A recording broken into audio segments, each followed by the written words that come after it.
तं नित्यं ध्यायन्ति योगिनः कामदं मोक्षदं चैव ओंकाराय नमो नमः। मंगलम भगवान वीरो मंगलम गौतमोऽयं मंगलम कुंद कुंदार्यो जैन धर्मोत्तमंगलम सर्वमंगल मांगल्यम सर्वकल्याणकारकम प्रधानं सर्वधर्माणां जैनं जयतु शासनं जैनं जयतु शासनं। ज्ञान समान न आन जगत में सुख भोगायन प्रिय परमामृत जन्म जरा मृत्यु रोग निवारण सुर असुर इंद्र नरेंद्र वंदित कर्म मल निर्मल कर वृष तीर्थ के करतार से वर्धमान जिन शत शत नमन। नमः समय साराय स्वानुभूत्या चकाशते चित् स्वभावाय भावाय सर्वभावान्तरक्षते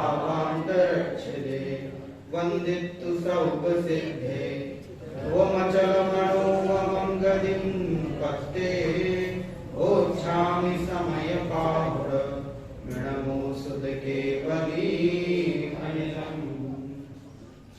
समय सार ग्रंथाविराट की चर्चा विगत दिनों से हम कर रहे हैं। कल हमने 20वें कलश के पश्चात जो एक महत्वपूर्ण प्रकरण आया है, जिस प्रकरण में शिष्य के द्वारा ऐसा प्रश्न उठाया गया कि यदि आत्मा और ज्ञान एक मेघ हैं, दोनों में तादात्म्य सिद्ध संबंध है, तो आत्मा को ज्ञान की उपासना करने की प्रेरणा क्यों दी जाती है? आत्मा की उपासना करने की प्रेरणा क्यों दी जाती है? आत्मा को जानने की प्रेरणा क्यों दी जाती है? ऐसा प्रश्न उठाए जाने पर आचार्य देव ने उन्होंने उसका समाधान यह किया कि यद्यपि अनादिकाल से आत्मा और ज्ञान दोनों एक होने पर भी, दोनों में तादात्म्य सिद्ध संबंध होने पर भी इस आत्मा ने स्वयं की उपासना कभी आज तक की नहीं है। जब तक स्वयं बुद्धत्व या बोधि बुद्धत्व अथवा ऐसा कहें कि जब तक काल लब्धि आकर के स्वयं नहीं समझ लें अथवा किसी के समझाए जाने पर वह उस बात को नहीं समझ लें, तब तक उसे भेद विज्ञान होता नहीं है। तो शिष्य ने पूछा, तो क्या तब तक अज्ञानी ही रहेगा ये जीव? कह रहे तब तक अज्ञानी ही रहता है, अप्रतिबुद्ध ही रहा है, क्योंकि अनादिकाल से इसको अभ्यास, अप्रतिबुद्ध रहने का अभ्यास है। अनादिकाल से परिद्रव्यों में एकत्व महत्व बुद्धि करता हुआ स्वयं को अपना मानता है। आचार्य देव से फिर भी शिष्य ने ऐसा प्रश्न किया कि साहब फिर भी ये तो बताओ कि कब तक अज्ञानी रहेगा यह जीव, ऐसा कब तक चलता रहेगा? तो उन्होंने कहा कि कब तक क्या कहें कि जब तक कर्म नौ कर्मों में इससे अपनापन है, कर्म और नौ कर्मों को एकत्व महत्व बुद्धि से जानता है और अपनापन करता है, तो तब तक वह अज्ञानी रहेगा। इस प्रकार उन्होंने कहा कि जब तक परद्रव्यों में अपनापन है तब तक अज्ञानता है, और जब तक परद्रव्यों से अपनापन छूट गया तब उसकी अज्ञानता दूर हो जाएगी।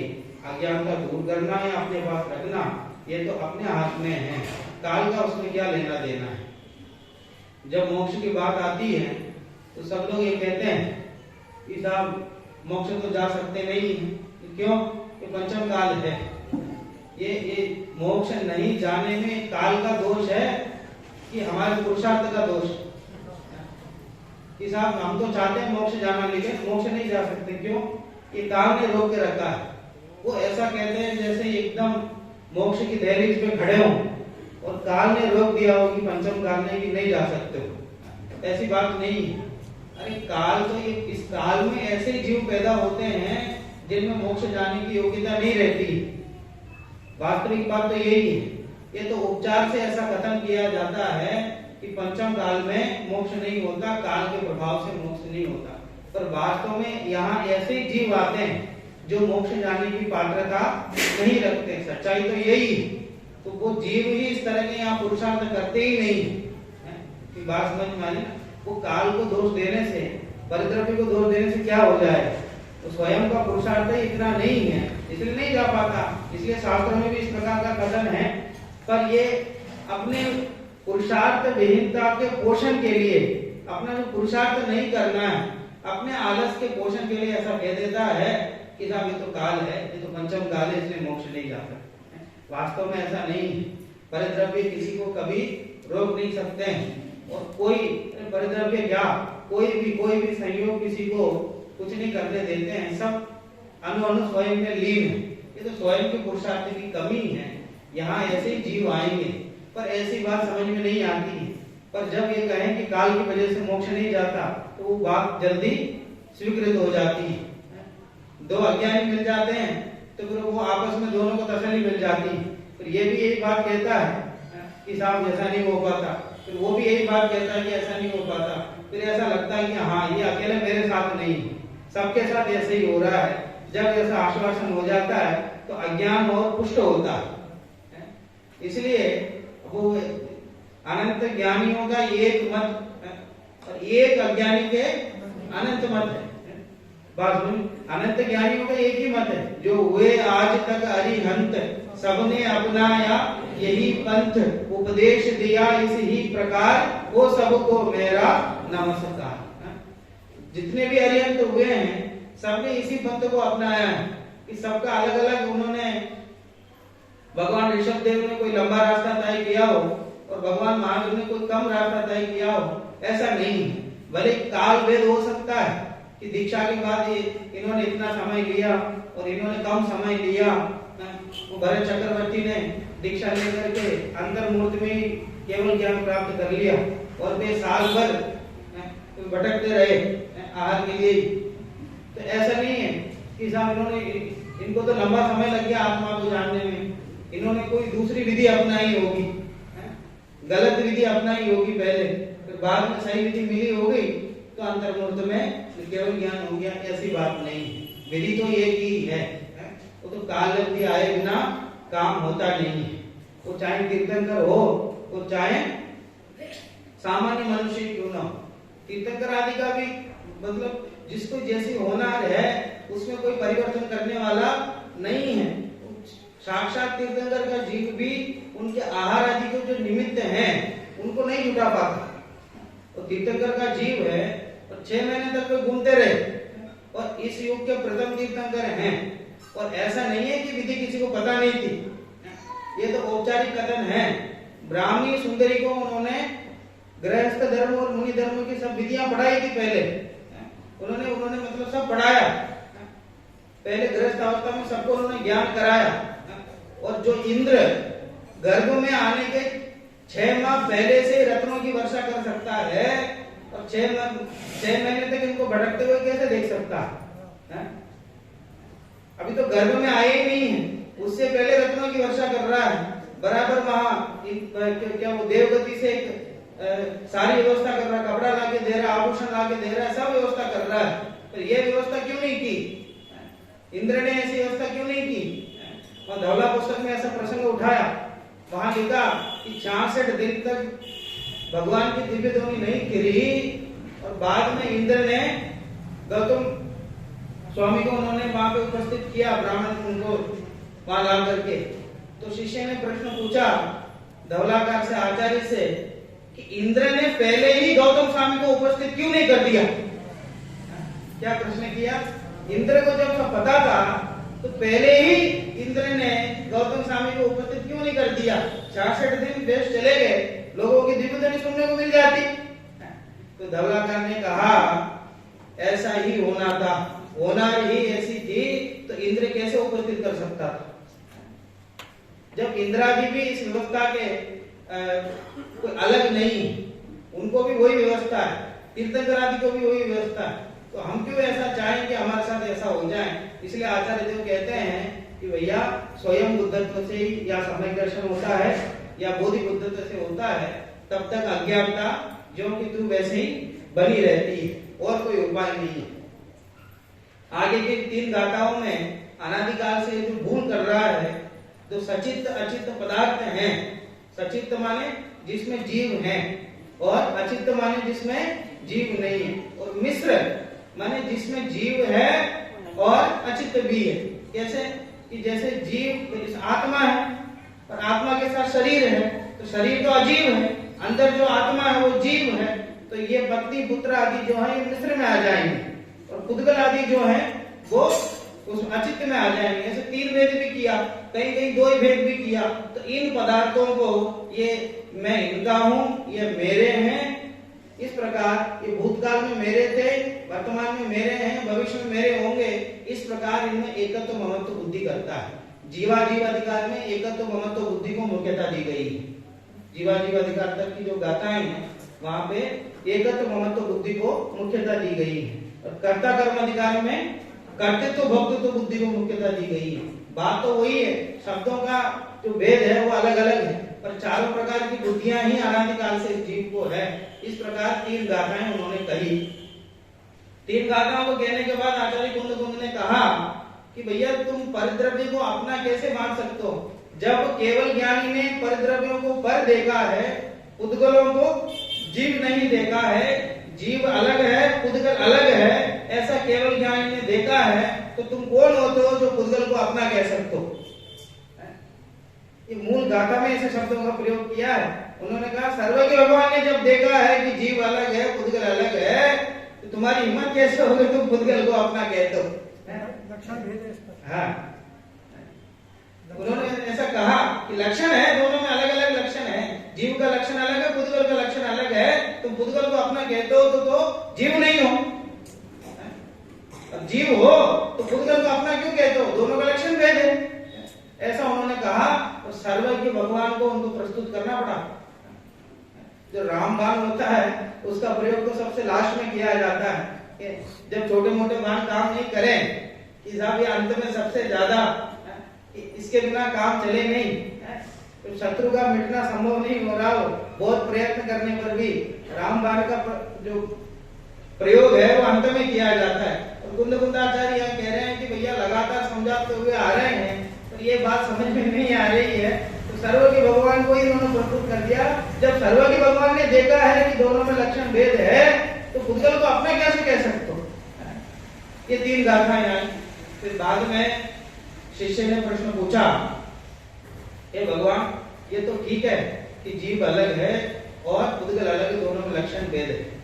अगर आप ऐसा कहोगे, जो तीर्थंकरों की हम स्तुति करते हैं, आचार्यों की जो स्तुति करते हैं, वो सब झूठी हो जाएंगी, क्योंकि हम तीर्थंकर भगवंतों की स्तुति करते हैं तब ऐसा कहते हैं कि समो शरण में विराजमान है, वो क्या भजन क्या बोलते हैं, हैरान है, समो शरण देख के शांत छवि देख के गणधर भी हैरान, ठीक है, गणधर को भी हैरान कर देते हैं, तो गणधर भी हैरान हो जाए ऐसा समो शरण, हम भी हैरान हो जाते हैं। कोई बहुत बड़ा मंदिर हो, मंदिर की रचना बहुत बड़ी हो, 2.5 दिन जैसा जिन मंदिर बन जाए, तो हम भी हैरान हो जाते हैं, ऐसे ऐसी रचना, इतना बड़ा मंदिर है।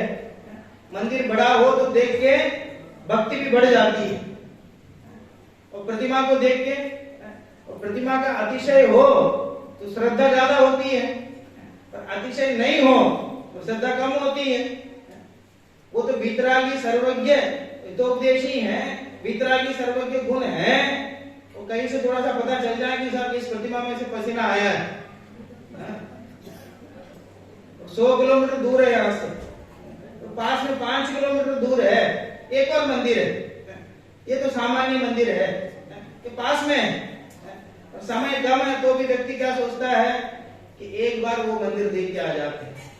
ऐसे मंदिर तो रोजाना जाते हैं, ऐसे सामान्य मंदिर तो रोजाना ही जाते हैं, और वो मंदिर भी देख के आए जिसमें पसीना आ गया। अरे पसीना आना तो दोष आ गया है, अरे से भगवान 18 प्रकार के दोषों से रहित होते हैं, ठीक है, पर वो जब तक कुछ चमत्कार नहीं जुड़ जाए कि जमीन में से आई है, ऊपर आकाश में से आई है, जल में से आई है, तो फिर उसकी विशेषता बढ़ जाती है, पर वास्तव में इसको तो मिथ्यात्व का लक्षण कहा है।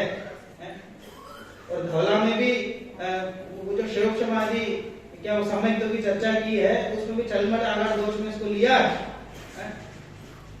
कि किसी तीर्थंकर को क्या शांतिनाथ भगवान शांति देते हैं इत्यादि बात, वो तो स्थूल कथन नजर आता है, पर वास्तव में जो वीतरागी है वो और वैसे प्रतिमा के संदर्भ में मंदिर बड़ा हो उसमें श्रद्धा ज्यादा होती है, और प्रतिमा अगर जैसे 5 इंच की कोई प्रतिमा हो तो वो प्रक्षाल करने में भी कम समय लगता है? और दर्शन करके भी तुरंत निकल जाते हैं। और तो बहुत बड़ी प्रतिमा हो, बाहुबली भगवान की जैसी प्रतिमा हो, तो वहां जाते ही तो वहां अलग परिणाम आ जाते हैं। अब उसमें अंतर क्या पड़ गया प्रतिमा में? चाहे 5 इंच की प्रतिमा हो, चाहे 108 फीट की प्रतिमा हो, दोनों में अंतर क्या पड़ा? वितराग छवि तो दोनों की एक सी है, पर यहाँ भक्ति कम होती है, वहां ज्यादा होती है।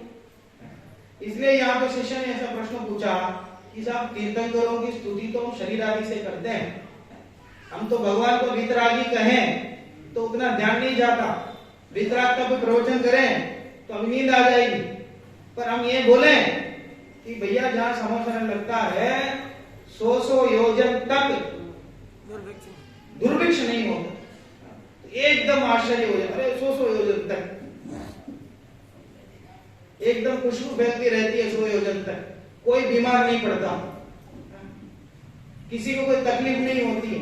जहां तीर्थंकर भगवान का समोसरण आने वाला होता है, आसपास का 100 योजन अपने आप समृद्धि को प्राप्त हो जाते हैं, अपने आप खुशहाली हो जाती है, तो बहुत खुशी होती है। अब ये तीर्थंकर का गुण है कि नहीं है, इस पर विचार नहीं करते हैं। पर यहाँ शिष्य ने प्रश्न पूछा 26वीं गाथा में कि देह और आत्मा को भिन्न भिन्न कहोगे, लक्षण भेद कहोगे, तीर्थंकरों की स्तुति तो हम आज तक करते हुए आ रहे हैं, वो सब झूठी हो जाएंगे। इसलिए आप अपनी परिभाषा सुधारो, वापस ये लिखो कि जीव और पुद्गल दोनों एक ही हैं, ऐसा लिखो, तो वो तीर्थंकर की स्तुतियां सही हो जाएंगी।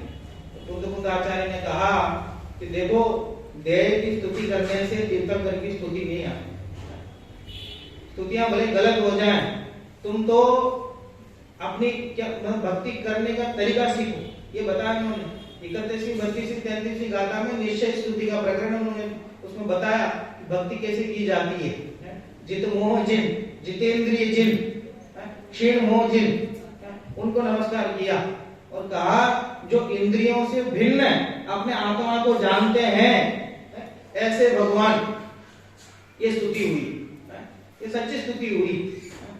और मोहादि से जो अपने को भिन्न जानते हैं उन्हें ऐसे भगवान, मतलब वास्तव में जो स्तुति है वो स्वभाव के सन्मुख होना चाहिए, उनके जो स्वभाव के गुण हैं उस पर आधारित होना चाहिए।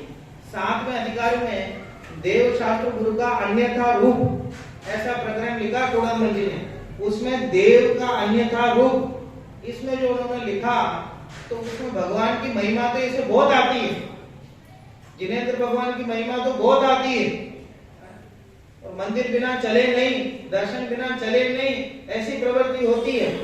और मंदिर जाके किस बात की महिमा आती है, भगवान की किस बात की महिमा आती है, और इतना बड़ा समोसरण लगता है, 12 सभाएं लगती हैं, तो छत्र चमर आदि लगे हुए हैं, दर्शन करके आता है कि साहब बहुत बढ़िया वेदी है, बहुत बढ़िया सोने का काम इसमें हुआ है। और क्या देखा, इसका बहुत अच्छा काम हुआ, 16 सपने वहां पे वो चित्र बने हुए हैं, बहुत बढ़िया, बहुत आनंद आया साहब इसको देख करके। और छत्र चमर आदि लगे, बहुत बढ़िया लग रहे हैं, नए लग रहे हैं, बहुत अच्छा ध्यान रख रहे हैं मंदिर वाले। अरे तुमने देखा क्या वहां जाके? यही देखा? अरे प्रतिमा देखी कि नहीं? प्रतिमा तो देखते, रोजाना देखते, उसमें क्या है? नई जगह जाते हैं वहां प्रतिमा देखने थोड़ी जाते हैं, प्रतिमा तो हमारे मंदिर में, तो मंदिर देखने जाते हैं, सौंदर्य देखने जा रहे हैं। तो सौंदर्य तो राग का लक्षण है, और जिन्हें देखने जा रहे हो वो वितरागी। इसलिए ये कह रहे हैं कि देह के आश्रित जो भी स्तुति की गई है वो तीर्थंकरों की स्तुति नहीं है, वो भगवान की स्तुति नहीं। उदाहरण दिया, नगरपति का वर्णन जिस तरह राजा का वर्णन नहीं, ऐसा उदाहरण उन्होंने दिया। जैसे नगर का वर्णन किया, बहुत सुंदर नहर है, बहुत बढ़िया नगर है, तो नगर के वर्णन करने से राजा का वर्णन नहीं होगा, उसमें राजा के गुणों का वर्णन नहीं होगा। राजा का वर्णन तो तब होगा जब उसमें राजा के जो गुण हैं, एक क्षमावान है, किसी पे क्रोध नहीं करता है, अपनी प्रजा के बराबर सुनता है, जबरदस्ती कोई कानून लागू नहीं करता है, ऐसा कहकर के जब उसका वर्णन करें तब तो उसका वर्णन होगा कि सब बहुत अच्छा नगर है, यहाँ पे बड़ी बड़ी इमारतें हैं, ये बहुत क्या बोल तालाब यहाँ बहुत अच्छा है। इस प्रकार के वर्णन करने से वो राजा का वर्णन नहीं होगा। इसलिए कुंद आचार्य ने कहा कि देह और आत्मा का दोनों का लक्षण भिन्न भिन्न है, इसलिए देह आश्रित जो वर्णन है वो तीर्थंकर का वर्णन नहीं है। इसलिए वास्तव में अगर भक्ति करनी है तो उनके गुणों की भक्ति करो। टोडरमल जी ने भी यही लिखा, उनकी जो भक्ति हम करते हैं देव भक्ति, उसमें कई तो देहाश्रित गुण है, दो भेद उन्होंने किया, उनके शब्दों में कह रहा हूं। कुछ तो देहाश्रित गुण है, कुछ आत्माश्रित गुण है। अब कौन से गुण किसके इस बात की तो खबर नहीं है। अरहंत भगवान पर श्रद्धा का बहुत बड़ा महत्व है। प्रवचन साहब ने तो ऐसा लिखा, जो अरहंत भगवान को द्रव्य गुण पर्याय से जानते हैं वे अपने आप को भी द्रव्य गुण पर्याय से जानते हैं, उनके मिथ्यात्व का नाश हो जाता है। देव का श्रद्धा होना ये बहुत बड़ा महत्व है। चरणान योग में भी सम्यक दर्शन की परिभाषा बनाई तो ये कहा कि देव शास्त्र गुरु का सच्चा श्रद्धा होना, उसका नाम सम्यक दर्शन है। और एक देव में ही शास्त्र गुरु दोनों को सम्मिलित कर दिया। कई कई तो देव शास्त्र गुरु अलग लिया ही नहीं, देव कह दिया बस अकेला।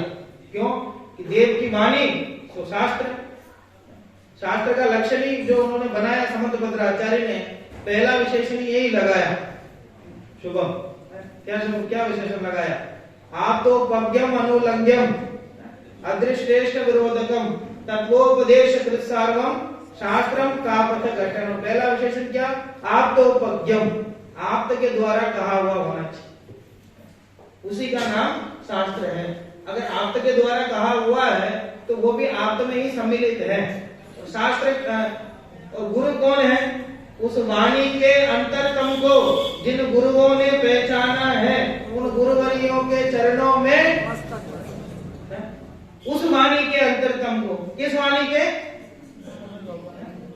अरे जो भगवान की वाणी है, तीर्थंकरों की जो वाणी है, उस वाणी के अंतरतम को जिन्होंने पहचाना है। प्रवचन सार में गुरुओं को आगम चक्षु कहा गया है। क्या कहा? आगम चक्षु। आगम चक्षु है, उनकी खुद की आंखें नहीं है कि साहब क्या बात करते हो, आंखें तो दिखती है, आंखों से देखते हुए नजर आते हैं। अरे खुद तो देखने की जो क्या बोलते हैं चरम चक्षु है, ये तो ऐसे ही है लौकिक, पर देख के शास्त्र से, शास्त्र में जो लिखा है उसी के अनुसार उनका आचरण होता है, इसलिए आगम चक्षु कहा गया। तो शास्त्र में क्या लिखा है? जिनेंद्र भगवान की वाणी लिखी है, तो वो शास्त्र में भी जिनेंद्र भगवान ही है, और गुरु का जो स्वरूप है उसमें भी जिनेंद्र भगवान के द्वारा कहा हुआ धर्म ही है। इसलिए एक जिनेंद्र भगवान का श्रद्धा का होना साक्षात सम्यक दर्शन में कारण है। सर्वसिद्धि में तो जिनेंद्र भगवान की प्रतिमा को सम्यक दर्शन के निमित्तों में गिनाया गया है। सम्यक दर्शन के निमित्त के लिए जिनेंद्र भगवान की प्रतिमा को गिनाया गया है। तो वास्तव में बात देखते हुए ये साक्षात वितरागी हैं, सर्वज्ञ हैं। जैसे वहां समो शरण में विराजमान है, वैसे यहाँ विराजमान है। दोनों में कोई अंतर नहीं, क्योंकि वो जो स्थापना हुई है, जो स्थापना ईश्वर के माध्यम से हमने स्थापना की है पंचकल्याण के माध्यम से, तो वो अरहंत अवस्था की स्थापना उनमें हुई है। तो समो शरण में जैसे विराजमान है वैसे ही विराजमान है। और उस वीतराग गुण की महिमा आनी चाहिए। वीतराग गुण की महिमा नहीं आएगी, यहाँ भी वो वीतरागी है। वहां तो जहां साक्षात विराजमान है वहां तो वीतरागी है ही, यहाँ भी वीतरागी है। तो कोई तो प्रक्षाल करने वाले हैं, कोई भक्ति करने वाले हैं, कोई तो उनके सामने बैठ के सो जाते हैं। अरे वक्ता तो एक बार कह भी देगा, एक बार डिस्टर्ब हो जाए भैया सो मत, लेकिन भगवान की प्रतिमा किसी से कुछ कहती है कभी, तो वो मतलब सचमुच वितरागीपना है, सचमुच वितरागीपना है। उस वितरागता को जानना है, उस सर्वज्ञता को जानना है, उनके जो मूल गुण है, आत्माश्रित गुण है, उन गुणों को जानना है, उनकी भक्ति करनी है, वो सच्ची भक्ति है। गुणेशु अनुराग है भक्ति, गुणों में अनुरागी होने का नाम भक्ति है। और उनमें जो गुण विद्यमान है उस गुणों के बारे में कहना कि साहब ये निरंतर आते हैं, निरंतर सभा में आते हैं, रोजाना आते हैं, रोजाना बैठते हैं, और बराबर सुनते हैं साहब, ये इनकी विशेषता है। अरे रोजाना आना बैठना ये कोई उनका गुण नहीं है। उस विषय की समझ, उन्हें विषय को समझा, उस विषय का प्रतिपादन, उस विषय को समझना, ये उनका यथार्थ गुण है। शरीर आश्रित जो गुण है उसमें किसी का वश नहीं है। वो कल के दिन बीमार पड़ जाएंगे, आने की इच्छा तो बहुत होती है पर नहीं आ पाते। तो शरीर तो वो अपने हिसाब से चलेगा। इसलिए शरीर आश्रित जो गुण है उसमें ना तो हमें उसकी प्रशंसा से खुश होना चाहिए, ना तो उसकी निंदा से दुखी होना चाहिए। वो तो अपने आप से चलेगा जैसे चलेगा। और यही रीति वहां उसमें अनंत भगवान में लगाना है। कुंद आचार्य ने कहा उनके जो मूल गुण है, आत्माश्रित गुण है, उसके माध्यम से जो भक्ति होती है वही यथार्थ भक्ति है, उसी को करनी चाहिए। बीच बीच में कलश लिखते गए अमृतचंद्र आचार्य। एक जगह तो ऐसा लिख दिया, आई कथम अपि मृत्वा तत्व कोतु हली सन अनुभव भव मूर्ते पार्श्ववर्ती मुहूर्तम। क्या लिखा? कथम अपि मृत्वा, कैसे भी कुछ भी करके एक बार इस देह के पड़ोसी बनाओ, इसको अपना मानना छोड़ो, इसको पड़ोसी बना करके अपना आत्मा का अनुभव करो। क्या करें साहब, क्या क्या करें तो आप बताओ। तो अमृतचंद्र आचार्य ने कहा अरे जो करना पड़े वो करें। ठीक है साहब, दुकान छोड़ देंगे, मकान छोड़ देंगे, घर परिवार को छोड़, अरे किसी को कुछ नहीं छोड़ना है। प्रयत्न क्या करना? अरे वो कह रहे हैं कि मृत्वा, अगर मरना भी पड़े तो मर करके भी एक बार देह से भिन्न जो भगवान आत्मा है इसका अनुभव तो करो। ये शरीर के छूटने का नाम या मरण कहा जाता है। एक बार दृष्टि स्वयं में हो जाए तो आमरण अवस्था में मिल जाएगी, कभी मरण ही नहीं होवे ऐसी अवस्था मिल जाएगी। इसलिए देह में अपनापन छोड़ने के लिए सब कुछ दांव पे लगा दो कि अगर मरण भी हो जाए तो भी हो जान दो, पर देह से भिन्न इस भगवान आत्मा का अनुभव करना है तो करना है। सारा प्रयास इसी में कर दो। जितना भी पुरुषार्थ है वो सब पुरुषार्थ को इस ओर मोड़ दो, ऐसा उन्होंने कहा। फिर शिष्य को भरोसा हुआ कि चलो सब ठीक है, अब मैं जान गया हूं, मैं तो जीव द्रव्य हूं और मेरे अलावा जो कुछ भी है वो सब पर द्रव्य है। अब मुझे अपने द्रव्य में ही अपनापन करना है। ठीक है, अब मुझे आप ये बताओ कि परिद्रव्यों को कैसे छोड़ूं? परिद्रव्यों को अपना मानना तो मैंने छोड़ दिया, मतलब परिद्रव्य अपने है नहीं है और अपने आत्मा में अपनापन कर रहा हूं। कि परिद्रव्यों को कैसे छोड़ूं ये बताओ। परिद्रव्यों को त्याग करने की विधि क्या है? परिद्रव्य जब अपने है ही नहीं है तो उनको छोड़ देता हूं मैं, उनको त्याग करने की विधि बताओ साहब। कहां से शुरुआत करो? दुकान से शुरुआत करो कि मकान से शुरुआत करो? पुत्र से शुरुआत करो कि पत्नी से शुरुआत करो? कपड़ों से शुरुआत करो कि आभूषण से शुरुआत करो? कहां से शुरू करूं साहब आप बताओ। अब परिद्रव्य को आपने इतनी गालियां दे दी, इतना समझा दिया कि परिद्रव्य तेरे है ही नहीं है, परिद्रव्य तेरे है ही नहीं है। अब मुझे अच्छी तरह से भाव भाषण हो गया कि परिद्रव्य मेरे है ही नहीं। अब मैं उसको त्याग करना चाहता हूँ, समस्त परिद्रव्यों को छोड़ना चाहता हूँ। कि आप बताओ सब कैसे छोड़े, उपाय बताओ।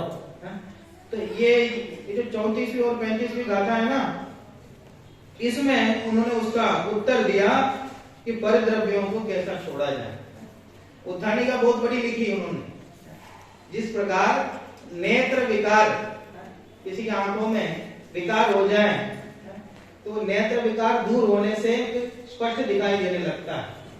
जब तक नेत्र में विकार रहता है तो स्पष्ट दिखाई नहीं देता। जब नेत्र विकार सही हो जाता है, उजड़ सही हो जाने, उगड़ हो जाने से फिर वो सही से दिखाई देता है। वैसे ही पहले अनादिकाल से मिथ्यात्व का विकार था, परिद्रव्यों को अपना मान रहा था। और आचार्य देव ने पहली गाथा से लेकर के या 33वीं गाथा तक बार बार उपदेश दिया कि परिद्रव्य तेरे नहीं है, परिद्रव्य तेरे नहीं है, तेरे नहीं है। और सर्वज्ञ भगवान को खड़ा किया। सर्वज्ञ भगवान ने देखा है उसका लक्षण ऐसा कह करके, जब जाकर के इसको थोड़ा सा प्रतिभास हुआ परिद्रव्य मेरे हैं, परिद्रव्य मेरे नहीं है, मैं तो ज्ञान दर्शन स्वभाव वाला हूं, मेरा लक्षण अलग है। अब ये बताओ साहब, आप इसको त्याग कैसे करो? परिद्रव्यों को त्याग कैसे करो? त्याग करने की विधि क्या है? तो वो बात इसमें बता रहे हैं। देखिए, सव्वे भावे जम्हा पच्चक्खायि परेति नादूनम् तम्मा पच्चक्खाणम् प्राणं नियमामुने दौवम् जहनाम को विपुरिसो परदौवनिनंति जानितुं चयदि तरसव्वे पर भावे रावण विमुच्यते नानी पर भाव को पर जान कर परित्याग उनका जब करे तब त्याग हो बस इसलिए ही ज्ञान प्रत्याख्यान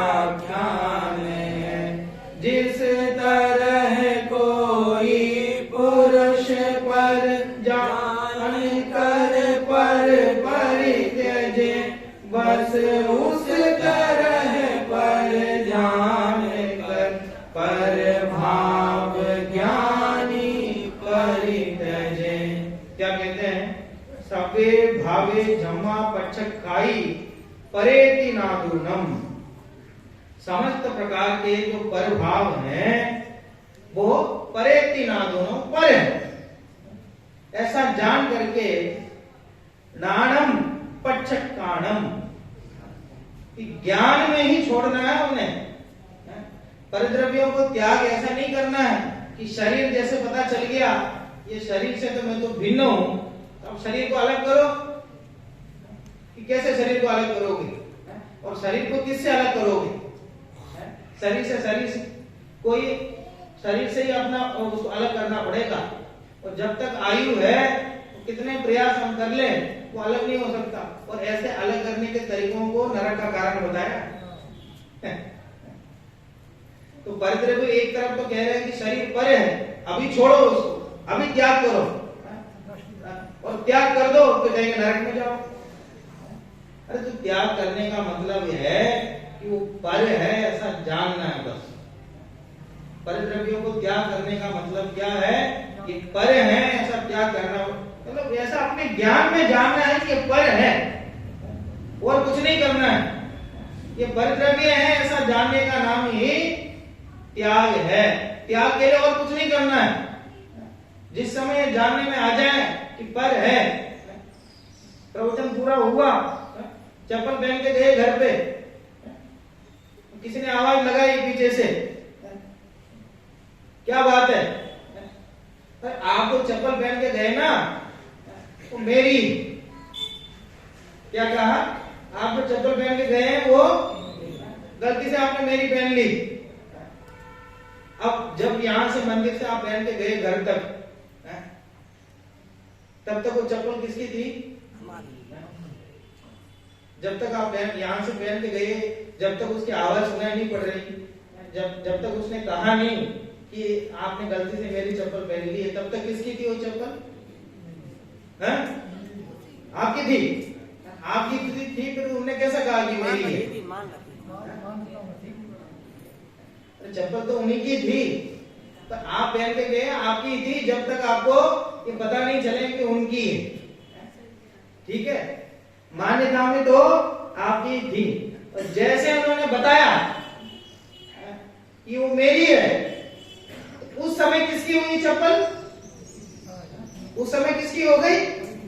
उस समय सामने वाले की हो गई। और उसको पहना हुआ कौन है? मैं पहना हुआ हूं, तो उसी समय किसकी हो गई? उसी समय पर की हो गई, उसी समय सामने वाले की हो गई। उतारते उतारते ध्यान गया, अब उसमें तो आपका नाम लिखा हुआ है, आप ही की है, तो सामने वाले की गलती है। सामने वाले ने कहीं और छोड़ दी और कह दिया कि आपने पहन ली। उतारते उतारते आप पहचान गए तो आपकी चप्पल है, तब वापस किसकी हो गई? अब बोलो, अब इतना बड़ा परिवर्तन हो गया, यहां से पहन के जा रहे थे तब हमारी ही थी, बीच में सामने वाली की हो गई, फिर वापस हमारी हो गई। फिर सामने वाले ने कहा अरे थोड़ा ढंग से देखो, दोनों की एक सी चप्पल है, जैसे तुम्हारी है वैसे मेरी है, तो नाम तुम्हारा नहीं है, मेरा है। और तुम्हारी चप्पल वो देखो सामने पड़ी, जब सामने दिखा दिया फिर वापस किसकी हो गई? अब ये सब घटनाक्रम हुआ, 4 बार अपनी हुई और 4 बार उनकी हुई। अब चप्पल तब तक किसके पास में थी? हमारे, हम ही पहने हुए हैं। इतने में मेरी भी हो गई, उसकी भी हो गई, फिर मेरी हो गई, फिर उसकी हो गई। ये कैसे हुआ? तो ज्ञान में हुआ। तो पर द्रव्यों को अपना मानना कि पर मानना? आत्मा तो केवल जानने वाला है, जानने का काम देखता है। जो जानने में आया उसको अपना कहना, उसमें अपना मानना, ये आत्मा का काम नहीं है। आराम से बैठे हुए हैं तो किसी ने कहा कि साहब वो पीछे घर में आग लग गई, वो आग लगने की जानकारी आपको मिली, अब उसमें कुछ हुआ आपको? ठीक है, आग लग गई, तो ज्ञान हुआ, आग लगने का ज्ञान हुआ, तो कुछ नहीं, बस जान लिया। किसी ने बताया कि आपके घर में लग गई है, अब इसने अरे आपके घर में लग गया, जाओ फटाफट। तो ज्ञान तो हुआ, तब तक तो कोई परिवर्तन नहीं हुआ, आराम से बैठे रहे। अब ज्ञान के साथ मोह का ज्ञान हुआ, ज्ञान में मोह आया, ज्ञान मिश्रित मोह, हाँ, कि वो मेरा घर है, वो ममत्व का ज्ञान हुआ। ज्ञान तो अभी भी हो रहा है, वो घर चलने की बात तो अभी भी आ रही है, पर उसमें ये शब्द जुड़ गया कि आपका घर जल रहा है, तो वो उसमें वो ममत्व का भी ज्ञान हुआ। तो वो ज्ञान तो साइड में रह गया, वो ममत्व हो गया। तो अब यहां से परिवर्तन होना संभव है। अभी तक आराम से बैठा था, तो जैसे पता चल गया कि मेरा घर है, अब यहां से उसके राग द्वेष होना, तो यहां से प्रारंभ हो जाते हैं। क्या हुआ होगा, कैसा जल गया होगा, क्या क्या जल गया होगा, क्या रह गया, तो यहां से टेंशन बढ़ने लगती। तो आगे अमित चंद्राचार्य ने कलश लिखा, नहीं उसमें टीका ही लिखी है, टीका में उदाहरण दिया, संस्कृत में उन्होंने तो गाली लिखी है, ये दुरात्मन, आत्मपंसन, ऐसा शब्दों का प्रयोग किया। उसमें उन्होंने लिखा कि नाज सम्मिलित घास को, जैसे कोई हाथी होता है और कोई पशु होते हैं, अनाज से सहित घास को उसको खाते हैं और क्या समझते हैं, ये तो मीठी घास है। क्या समझते हैं? अरे घास बहुत मीठी है, और दूसरे तरह की घास देते तो खाते नहीं है, उसमें अनाज नहीं है, तो ये घास मत दो, वो घास दो जो मीठी है। अरे वो घास मीठी नहीं है, वो अनाज जो है वो अनाज मीठे हैं। तुमने तो घास के साथ खा करके उसको क्या समझ लिया कि घास मीठी हो गई। और वैसे ही ज्ञान के साथ मोह उदय में आया, वो आनंद तो ज्ञान का आया, तुमने किसका आनंद समझ लिया? कि मोह का आनंद समझ लिया। अरे वास्तव में आनंद तो ज्ञान का है, मोह तो दुख का कारण है। और यहां जो उन्होंने उदाहरण दिया उसमें बस इतना ही उदाहरण ऐसा दिया कि जिस प्रकार किसी व्यक्ति ने, पूरी टीका पढ़ने का तो इतना समय नहीं है, आपको इसका जो सार है वो आपको बताता हूं। जिस प्रकार एक व्यक्ति ने अपना चादर दूध के यहाँ डाल के आया धोने के लिए, धो के देना है, ठंडी के दिन शुरू हो रहे हैं, तो ये चादर की जरूरत पड़ गई, और चादर डाल के आया, और 1-2 दिन बाद जाके वापस चादर उठाया, चादर उठा के लाया, और अच्छी नींद आ रही थी, तो थक गया, अच्छी नींद आई तो चादर ओढ़ के बढ़िया सो गया। ऐसा बोलते ना, चादर तान के सोना, ऐसा सो गया। और सो गया, कोई तीसरा आदमी आया, उसको जगाया, उठो, उठ जाओ। ऐसा कौन उठता है जब बहुत थका हुआ हो? ऐसा कौन उठता है सुबह का समय हो? उठाने में कितनी तकलीफ है तो हम लोग जानते हैं, विद्यालय जो संभालने वाले हैं। ऐसा कौन उठता है? उठेंगे, बार बार कहा उठ जाओ। जैसे उठा तो पूछा क्या बात है? अरे चादर जो जिसे ओढ़ के तू सो रहा है वो तेरा नहीं है, मेरा है। धोबी ज्ञान से गलती से तो उठा के लाया, मेरा समझ करके, अपना समझ करके लेके आया। तुरंत देखता कहता क्या बकता, तो मेरा ही चादर है। नहीं देख तो सही, इसमें नाम लिखा हुआ मेरा। कोने में निकाल के उसने देखा, नाम तो उसका लिखा हुआ है। और ऐसा उन्होंने शब्द लिखा आचार्य रामचंद्र ने, वो चादर खींच के नंगा करके उसको कहता है कि चादर तेरा नहीं है। फिर वो लक्षण पहचान करके देखता है कि मेरा नहीं है। अब यहाँ रामचंद्र आचार्य ने पूछा, अब उसको वो चादर त्यागने में कितना वक्त लगा, कितना वक्त लगा?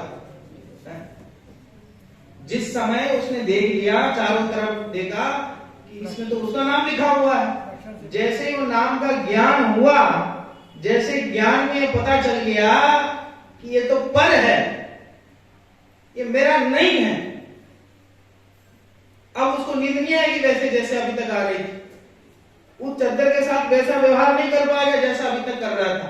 जिस समय पता चल जाए कि ये मेरा नहीं है, आपके साथ तो कहीं ना कहीं ऐसा हुआ होगा ना, किसी और की चीज ले लेते हैं और अपना समझ के प्रयोग करते हैं। कोई कहता है तो उसी समय भले ये कह दे अरे कोई बात नहीं, तुम्हारा चादर लेके आ गया हूं, अब नींद बहुत आ रही है, शाम को मैं दे जाता हूं तुम्हारे यहाँ से, और ये गंदा हो गया, तुम दोबारा धुलवा करके प्रेस करा के मैं बाद में दे दूंगा, तुम चले जाओ। और सामने वाला सज्जन का ठीक है चले।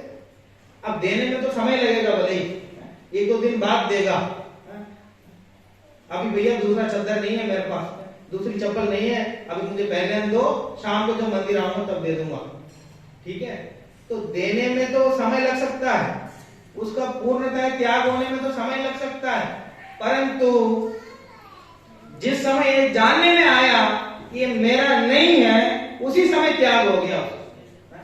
सम्यक दर्शन ज्ञान चारित्राणि मोक्ष मार्ग, तत्व सूत्रकार ने तो एक वचन लगाया, 3 है तो 3 वचन नहीं लगाया उन्होंने कि तीनों एक साथ प्रकट होते हैं। चौथे गुण स्थान में सम्यक दर्शन, सम्यक ज्ञान और सम्यक चारित्र, ये परिद्रव्य है, ऐसी श्रद्धा हो जाती है, ये परिद्रव्य है ऐसा ज्ञान हो जाता है, और स्वद्रव्य में लीनता भी प्रारंभ हो जाती है।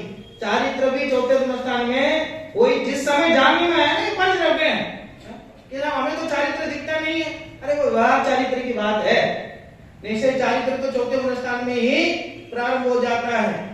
अब इनकी पूर्णता में अंतर है। देखिए, सम्यक दर्शन तो जैसे चौथे गुण स्थानवर्ती को होता है और जैसे सिद्धों को होता है, दोनों में कोई अंतर नहीं। क्षायिक सम्यक दर्शन है तो जैसे चौथे गुण स्थानवर्ती को है वैसे ही सिद्धों को, वैसे केवल ज्ञानी को है, कोई अंतर नहीं है। बस शब्दों में फेर है, उन्होंने शब्दों के रूप में कह दिया परमावगाढ़ सम्यक चारित्र, और कोई अंतर नहीं। श्रद्धा तो जैसी है वैसी है। श्रद्धा की 2 स्थिति है, हाँ या ना, या तो इस तरफ या तो इस तरफ। श्रद्धा की 2 स्थिति है कि थोड़ी इस तरफ थोड़ी उस तरफ, वो काम नहीं। तो इसलिए श्रद्धा तो यही सही हो गई चौथे गुण स्थान में, और चौथे गुण स्थान में भी वही स्थिति है, आगे भी वही स्थिति है, उसमें कोई भेद नहीं है। पर ज्ञान और चारित्र में अंतर पड़ता है। उत्पत्ति तो साथ में हो जाती है चौथे गुण स्थान में, पूर्णता में समय लगता है। ज्ञान भी जाकर के और 13वें गुण स्थान में जब केवल ज्ञान होता है तब वो ज्ञान की पूर्णता होती है, और 12वें गुण स्थान में चारित्र की पूर्णता होती है, तो वहां पूर्ण वितराग होता है। तो तीनों की तो उत्पत्ति है वो साथ में ही होती है। तो परिद्रव्यों को त्यागने के लिए यहाँ आचार्य देव कह रहे हैं णाणम पच्चखानम, ज्ञान ही प्रत्याख्यान है। बस ज्ञान से जान लिया कि ज्ञान में जब ये आ गया कि ये परिद्रव्य है, ये मेरे नहीं है, ऐसा ज्ञान में आ गया, उसी समय उनका त्याग हो, और कुछ नहीं करना है। और सालों तक बहुत अच्छे मित्र होते हैं, सारे काम साथ में किए होते हैं, और एक समय पर जानने में आ गया ये उसने ऐसा काम कर दिया, उससे समझ में आ गया ये मेरा मित्र नहीं है, उसी के घर में बैठे हैं, वही पता चल गया ये मेरा मित्र नहीं है। अब वो मित्र से शत्रु बनने में कितना वक्त लगेगा उसके? कि अभी तो उसके घर में हूँ, बाहर जाता हूँ, अपने घर जाता हूँ, फिर इसको मैं शत्रु मानता हूँ। नहीं, उसी समय, जिस समय ख्याल में आया कि ये मेरे अनुकूल नहीं है, उसी समय हो गया, उसी समय पता चल गया। अब घर के बाहर आने में तो समय लगेगा, त्याग करने में तो समय लगेगा। अरे जो समय लगेगा लग जाएगा, उसमें तो काल भेद है, पर जिस समय जानने में आ गया उसी समय उनका त्याग हो गया। ये मेरे नहीं है, ये पर है, बस इतना ज्ञान होने का नाम त्याग है। और आचार्य तो बड़े प्रेम की भाषा में उसे ऐसा कह रहे हैं कि भैया तुम और कुछ मत करो, किसी पर द्रव्य को जबरन त्यागने की कोशिश मत करो, और घर से जल्दी निकलने की कोशिश मत करो। जब तक पर में आसक्ति है, कर्म का उदय है, जैसा है, जब तक शेर की पर्याय में समय दर्शन तो हो गया साहब, अब क्या करें, तीर्थंकर बनने की जल्दी है तो क्या करें कि साहब जल्दी जाओ, दौड़ के जाओ, दौड़ के जाने का काम नहीं है। ये सहजता, सहज परिणाम का धर्म है, सहज परिणाम का युग है, वस्तु स्वरूप ही ऐसा है, हमारे हाथ में नहीं है। और जिस समय परिद्रव्य समझ में आ गए तो छूट गए, और बहिरंग से अपने आप ही छूटते हैं, समय लगता है। अंतरंग से उदासीन होता है तो धीरे धीरे सब छूटते हैं। ठीक है, एक बार समझ में आ जाए कि साहब ये नगर हमारे लिए सही नहीं है, तो धीरे धीरे प्रयास करता है, पर समझ में नगर के प्रति अपनापन तो छूट गया उसको, फिर भले 2, 3, 4 साल बाद जाएगा वहां से छोड़ के, समय जो लगेगा, समय जैसे वस्तु स्थिति के अनुसार जैसे परिवर्तन होगा, पर वास्तव में पर द्रव्यों को अपने ज्ञान में ही हमको जानना है कि पर द्रव्य है, ये मेरे नहीं है। क्योंकि हमारे पास है क्या, हम कौन से द्रव्य हैं, हम कौन से द्रव्य हैं, जीव द्रव्य हैं। हमारा स्वभाव क्या है, ज्ञान है, तो स्वाभाविक ज्ञान स्वाभाविक हो। अब पर द्रव्यों को त्याग करने का टास्क हमारे उन्होंने दिया कि पर द्रव्यों को छोड़ो, ये कार्य हमको दिया, तो जो अपने पास उपलब्ध है उसी से हम अपना काम करेंगे ना। अपने पास क्या उपलब्ध है, ज्ञान उपलब्ध है, और पर द्रव्यों को छोड़ना है तो क्या करना है, बस ज्ञान में जानना है, ये मेरे नहीं है, बस इसी का नाम आचरण है। और प्रत्याग ज्ञान को ही चारित्र कहा है, ध्यान कहा है। प्रत्येगान शब्द के क्या क्या अर्थ है, त्याग, ज्ञान, ध्यान, ये सब उसी के अर्थ हैं। परिद्रव्य को पररूप ही जानना बस त्याग है, उसी का नाम चारित्र है।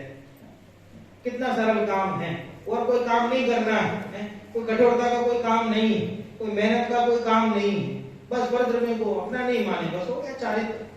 और किसी का नाम चारित्र नहीं। को दया भाव तो करना पड़ेगा, उपवास तो करना पड़ेगा, एकादशी तो करना पड़ेगा ना। अरे करना क्या पड़ेगा, तो होगा अपने आप, करने की आवश्यकता नहीं, अपने आप ही होगा।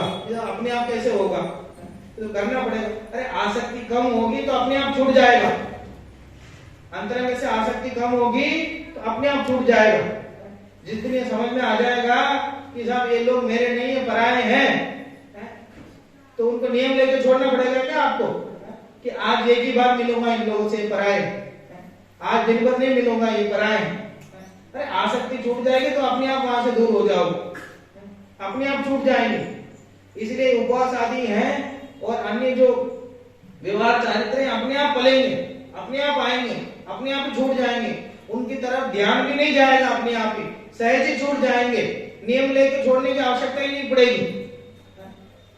अरे नियम तो लेते हैं जिन्हें छोड़ा नहीं जाता, इस आपको छोड़ना तो चाहते हैं पर छोड़ा नहीं जाता, तो नियम तो ले लेते हैं, पर जो वास्तव में पर को पर जान लिया उन्होंने, उन्हें कोई नियम लेने की आवश्यकता नहीं है। वे अपने आप ही परिद्रव्य छूट जाते हैं, जिस समय वे छूट जाते हैं ऐसा कहा जाता है कि उन्हें छोड़ दिया। वास्तव में तो कोई छोड़ने वाला नहीं है, कोई ग्रहण करने वाला नहीं है।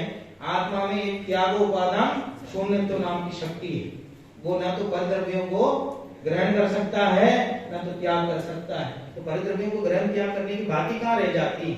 तो ग्रहण त्याग तो ज्ञान में करना है, ये मेरे नहीं है ऐसा त्याग करना है, और मैं तो ज्ञान स्वभावी हूँ ऐसा ग्रहण करना है, इससे बढ़ के कुछ भी नहीं। यही बात इस गाथा में आई है और इसी को उन्होंने उदाहरण स्वरूप समझाया। और उसमें जो मुख्य बात आई है उसमें श्री गुरु बार बार समझाते हैं, श्री गुरु बार बार समझाते हैं। जैसे जिसका चादर था उसने आके जगाया और कहा कि उठ जा भाई, ये चादर तुम्हारा नहीं है, ऐसे ही यहाँ श्री गुरु समझाते हैं कि भैया जिस तुम शरीर आदि को परिद्रव्य को अपना मानकर बैठे हो तुम्हारे नहीं है, जागो। क्यों मोह नींद में क्यों सो रहे हो? मोह नींद में क्यों सो रहे हो? परिद्रव्य को अपना मान के क्यों सो रहे हो? जागो। बार बार जगाते हैं। ऐसे कुंद आचार्य आदि अनेकों आचार्य जगाते हैं, बार बार कहते हैं कि परिद्रव्य तुम्हारे नहीं है, तुम्हारे नहीं है, उठो, जागो, जागो। ये देशनालब्धि है, इसके माध्यम से हमको समझ में आ जाए, हमें भी निज लक्षणों से हम भी ये निर्णय करें कि ये परिद्रव्य मेरे नहीं है, मैं तो जाननहार हूं। बस यही है। आगे एक तो कलश और रामचंद्र आचार्य ने लिखे हैं, इन्हीं भावों को उन्होंने प्रस्तुत किया है। फिर 38वीं गाथा उन्होंने अंत में लिखी और बीच में जो धर्म है मोह आदि से भी वेद विज्ञान उन्होंने कराया। 38वीं गाथा में जाके वो भी एक महत्वपूर्ण गाथा है, उसमें भी आत्म स्वभाव का उन्होंने वर्णन किया। हमें को कल शुद्धो दंशन नानमयो व सदा रूबी नबी अति मच्च किंचिवी अन्नम परमाणु में थम्पी। परमाणु मात्र भी मेरा नहीं है, उद्गल परमाणु मात्र भी मेरा नहीं है, ऐसा कहा। बहुत सुंदर उदाहरण दिया।